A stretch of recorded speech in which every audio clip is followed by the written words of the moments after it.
Hi everyone, it's Shawnee Chambers back with another Life Journal Jumpstart. Today is December 24th, Merry Christmas Eve. Our reading is John 19 to 21.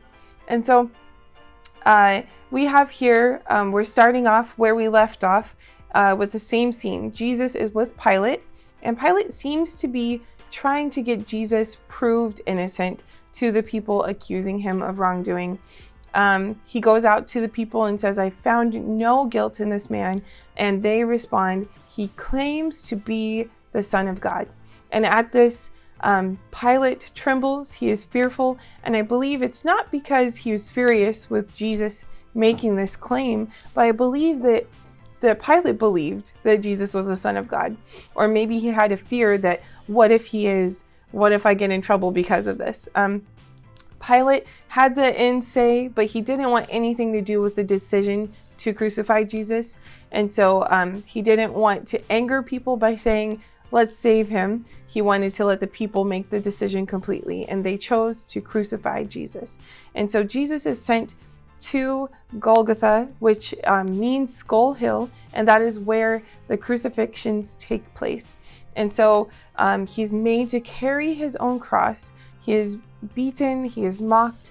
We've all probably seen different portrayals of what this scene looked like, but I don't think we'll ever actually be able to fathom the pain and the sacrifice that Jesus made that day.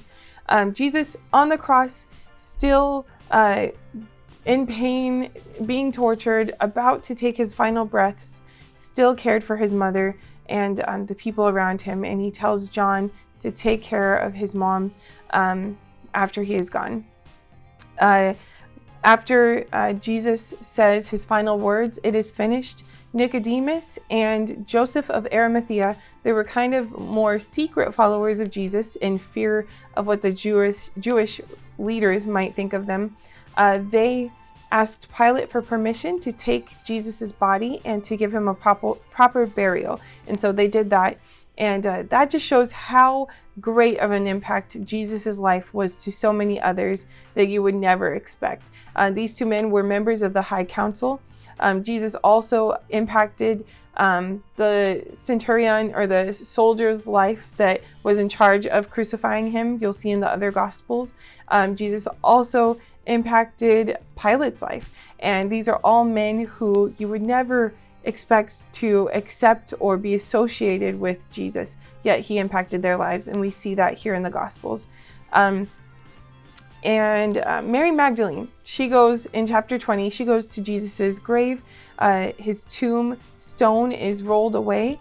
There is no stone in front of the place where he was laid.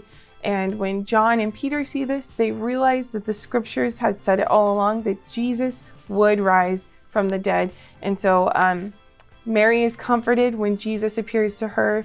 The disciples are excited and shocked when Jesus appears to them.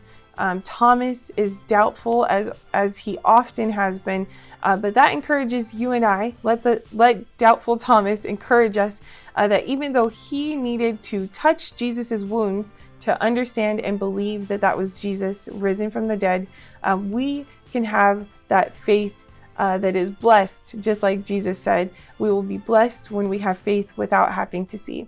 And so moving on to chapter 21, Jesus, he asks Peter 3 different times, all in the same conversation, but 3 different times in 3 different ways, if he loves him.